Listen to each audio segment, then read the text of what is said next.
Hey, yo, what's up guys, this is Boy the Chat, come back with a 5 video, and today, first off, I want to thank you so much for 100 subs.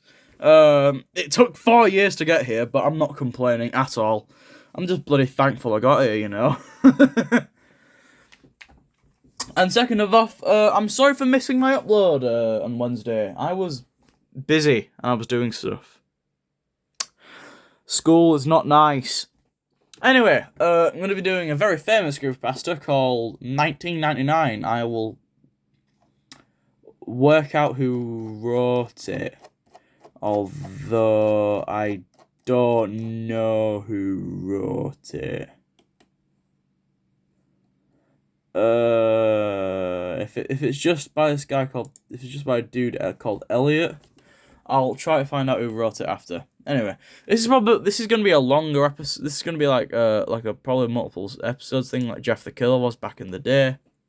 If you've been watching since back in the day, I'm impressed. All right, let's just get right into the story. Also, no song this time. It's just background rain. The year is 1999.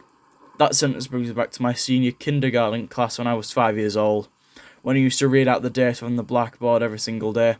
The year 1999 exists as a stain in my mind, however, as a memory that will not go away no matter how hard I try to forget it. 1999 marks the year I lost my first tooth, my first time on a plane, and unfortunately the early loss of my childhood innocence. That one memory refused to be wiped. It all starts with that new or old TV. At that time, Pokemon was the latest fad to hit the school. Pokemon cards, games, stickers, and the most popular TV show. So of course, every time I came home from school, I would stay glued to the TV until Pokemon came on at 5. The only problem was that my dad would watch the news at 5:30 and Pokemon episodes were back to back, which meant I had to miss an episode every day, something I whined on and on about. My dad got tired of hearing me complain every day. That's probably why he went and bought another TV. Nice. That's a pretty cool dude. My dad put the TV he bought in my room. Unfortunately, it was just an old small boob tube with rabbit ears even. It also only had 20 channels available, not including the channel Pokemon was on. I recall I didn't care though. I was just thrilled I had my own TV in my room. After surfing through the channels, I came on the conclusion that only channel 2, DVO Kids, was worth watching. So I watched that after a while. It wasn't for another few months until I discovered Channel 21. On one day in April, I was flipping through the channels trying to see if Pokemon was on. I pressed Channel 21 into the remote, hoping there were more channels, and to my delight, there was.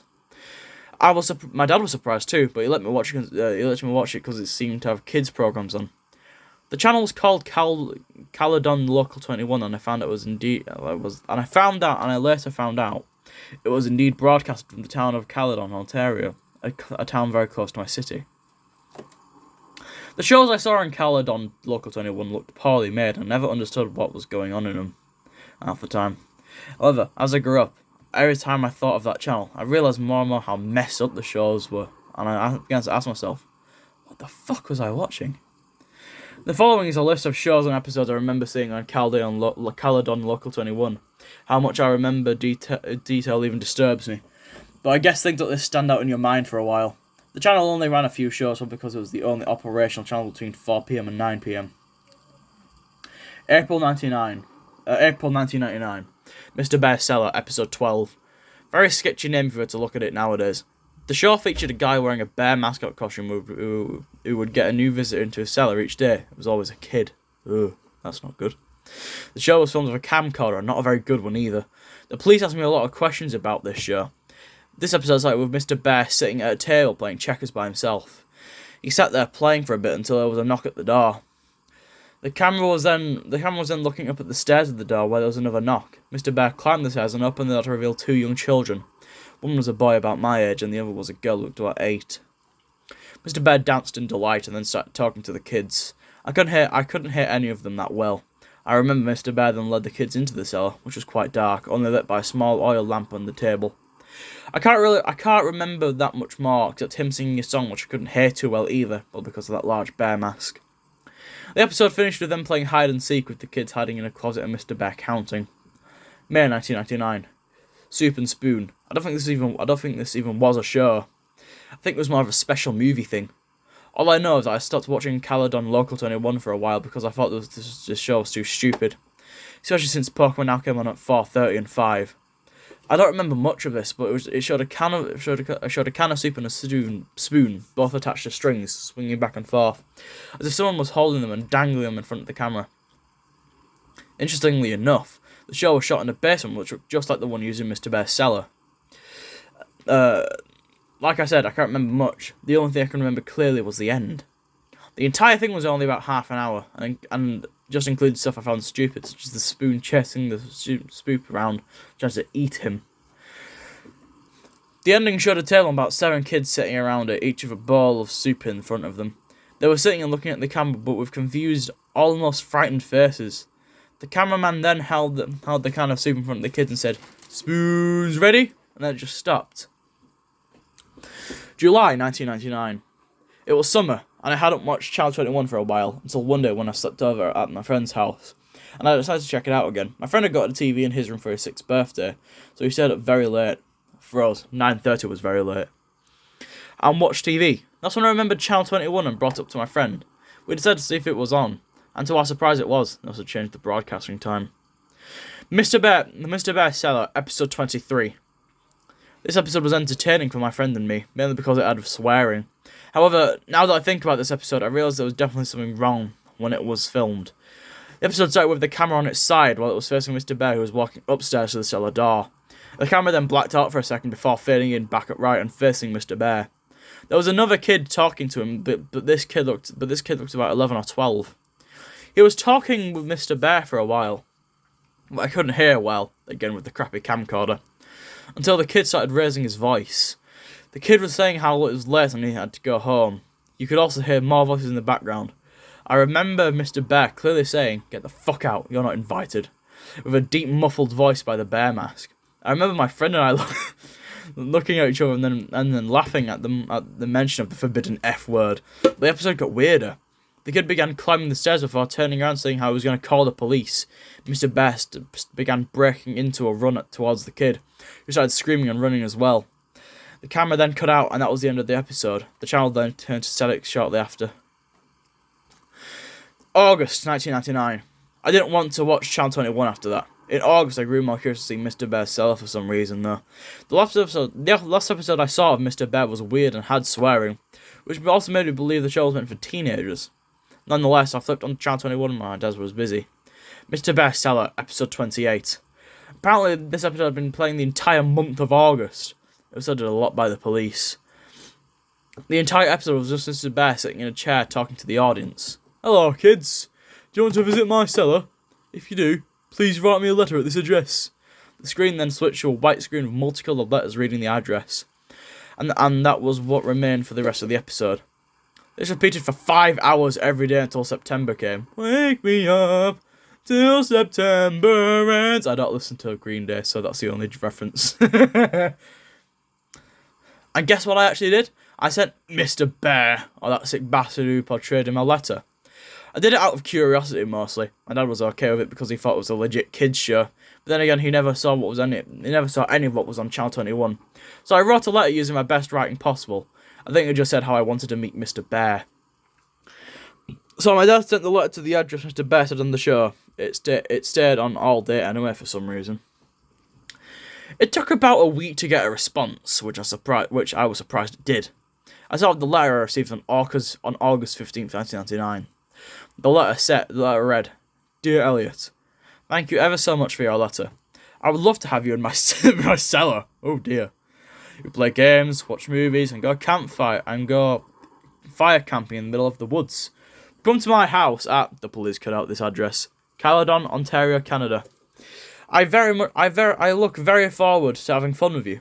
Love, Mr. Bear." I can't believe my dad never found this sketchy because he actually took me to the house. And that's when the police became involved. There's endless questions, there's pictures of terrified kids, the woods. That brings me to writing this blog.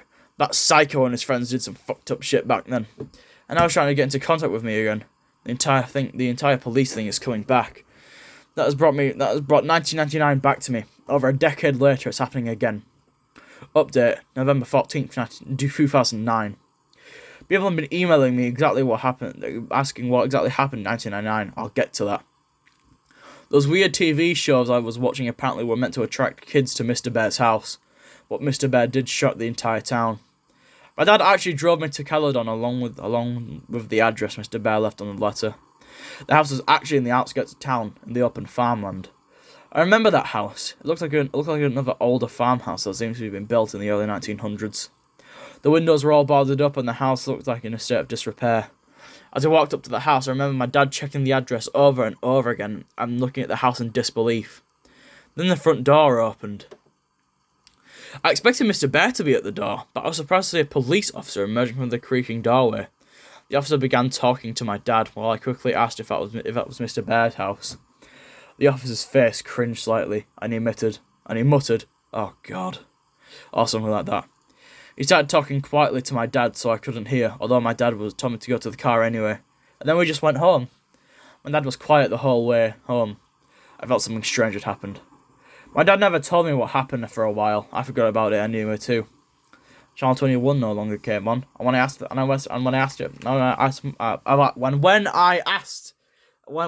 about it to my dad would not acknowledge its existence. I think I was 13 when I learned the truth. I remember Channel 21 one day and asked my dad about it. I guess he decided he should finally say the truth. Caledon Local 21 was a local TV channel that ran from October 1997 to August 1999 in the Peel region of Ontario. The entire channel was made from a house in Caledon, the one I visited, and run by a man who was not really known by anyone in the town. The channel was only available to older TVs because the signal was only one picked up by rabbit ears, weaker frequency.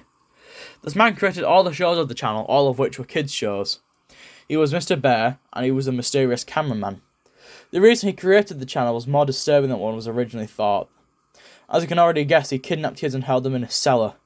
But while most people thought he was just a serial child molester, he wanted to use those kids for another purpose. The day I arrived, the man had fled his house the night before, the day before the police went in for their investigation. I wasn't the only one who was watching. Update. It's December 2nd, 2009. Sorry for not answering questions for so long. I haven't accessed my email account for some time. Anyway, let me set things straight about what I know. Back in October, I visited the house previously owned by the man who ran Caledon Local 21. 2 women lived there, operating a daycare business. How ironic. Now, to answer the question you guys emailed me. Who else watched Caledon Local 21? I know some other people watched it for sure, including those kids who wound up at Mr. Bear's house. After some Google searches, I found a few people on the Neoseeker forums who were discussing the Caledon Local 21. They talked about the 2 shows I watched, but also another 2 shows I'd never seen before. A user named I Am Real Life seemed to know all the shows that were broadcasted on Channel 21. Here are the 2 ones he'd never shown. The Fallen Angel and Life. I Am Real Life described it as a fairly boring show about a guy rambling on and on in front of the camera about how he must please Satan and appease him before it's too late. Paint with the Soul. I Am Real Life and another user called Siggy92 were discussing this show. They described it as Blair Witch-like, as it consisted of the cameraman wandering around a forest at night, doing nothing particularly interesting. I'll go looking for the conversation, see if I can find the link. Where is Mr. Bear, or the guy who wore the costume? If I did know, I would have said earlier. I have no idea where this guy is, or if he's dead or alive, hopefully dead. When I see my dad's friend next time, I'll ask him about this. Maybe I can get a more definite answer. What did Mr. Bear do to the children? This is by far the most common question I've been asked. I found about this in October as well, via my dad's friend who was a retired Caledon regional officer. Apparently the man playing Mr. Bear took the kids out to the house and into the forest nearby. What he did there, police are not exactly sure how it happened, but the 16 charred bodies of children aged between 4 and 13 were found in a 15 by 15 foot deep ditch within the forest. My dad's friend did not want to go into exact details, but I'm seeing him next Thursday anyway, so maybe I can start more information out of him then. That's all I have for now. Thanks for keeping my interest in my blog. I'll try to gather as much information as I can for my next post. I've actually been getting pretty interested in this myself. It should be right now to know. It should be my right to know what the hell happened. Update: January 14th, 2010. I'm sorry I haven't posted anything for a while. I kind of lost interest in this box and I hit a standstill while looking for more information about the identity of the owner of Caledon Local 21. However, a few weeks ago I struck gold. I found some answers surprisingly from the father of a kid I used to babysit. He lives just across the street. I used to look after his kids when they were younger. He currently doesn't have a job either. He used to live in the woods near outside of Caledon and witness the owner's activities in the woods. His name is Anthony Polo. When he lived in the small bungalow outside the woods, he would often venture in to smoke a joint of marijuana or two before returning to his work as a wood craftsman. Polo described that sometimes he would hear voices of children coming from deeper within the woods, as well as a glowing light off in the distance. Polos told me these events started in late 1997. No, this is about the time when Caledon Local 21 started airing. He apparently became annoyed by this happening every once in a while and actually went to investigate. Polo then described what the whole scene looked like when he got there. There's a group of kids, he said, about 13 and 17, and ages 5 to 12 gathered around a large pit with a burning fire. With them was a single adult. Polo talked to the man, noticing his unusual, unkempt appearance of a crack addict, as well as his constant twitching, and asked what he was doing out in the forest with children. The man said they were on a camping trip, something they did frequently. Polo, not suspecting anything, Caledon has the lowest crime rates in Canada, simply left it at that and told them to be quieter. Polo then paused for a while before letting me know that they never became quieter. In fact, sometimes he heard loud chanting from the children in an unknown language. He didn't bother to meet with the man again as he was moving away. I told Polo that the man was probably the owner of Caledon Local 21, but he doubted it, as he heard that the man was moving to Pickering by several other residents near that area. Here's what I now know. The man would take kids into the woods regularly for camping. The fire pit Polo described may be the hole of the bodies the children were found in. The children Polo saw are probably the ones found dead. The man moved to a city called Pickering, a smaller city east of Toronto. I will discuss this with my dad's friend, the ex-cop, and see if this matches anything the police knew about the man. I also want to see if there's any other knowledge of what was aired on Caledon Local 21. And you know what? I'm gonna leave it there. Yeah, I just went and did that. I actually really enjoy this pasta stuff. I think it's actually one of the better ones. And I figured, well, why not read it? Because it's a good pasta. It is actually really good. I'm gonna find out who wrote it though. So I will be with you shortly. All right, the man who wrote it was Camden Lamont. And yeah, that's the dude. That's the dude, bro.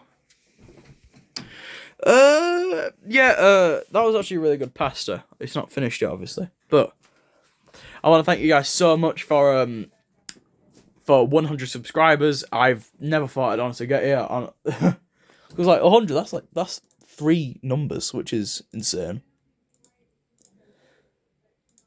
and it's cool. I never thought I'd honestly reach it, you know.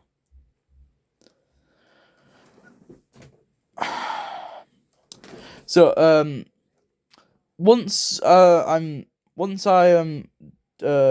this video comes out, the next video I make will probably not be a regular sitting down and reading video. It'll probably be something like, I don't know, it's me doing something silly. And oh, guys, look at that. Boom! 100 subs. There we go. That's what we like to see. So yeah, that was the video. Thank you guys so much for 100 subs, and I will be seeing you later. Chat Kid out.